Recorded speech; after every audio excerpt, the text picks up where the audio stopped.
عزیزم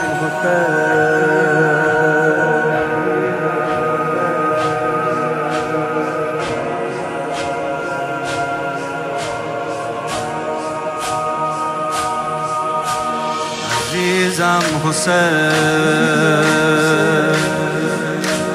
چقدر خوبه که برای تو اشک میریزم حسین پناهم حسین نجاتم بده میدونی که رو سیاهم حسین بهشتم حسین. شما ذره‌بین رو دیدید. ذره‌بین اگه جلوی یه منبع نور بگیرید مثل خورشید، مثل یه پروژکتور، این نورا خودشون نمیتونن این کاغذ رو بسوزونن، قدرت ندارن، ولی ذره‌بین اینا رو جمع میکنه.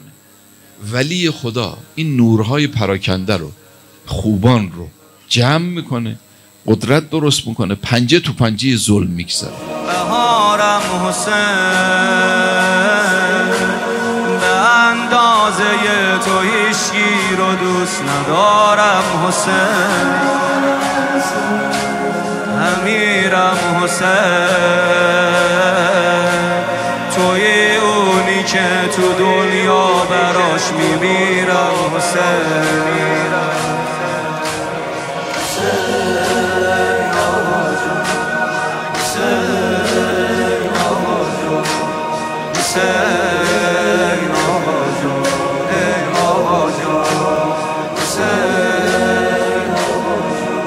بزن تو سینت به یاد اون سیره که زیر سم عصر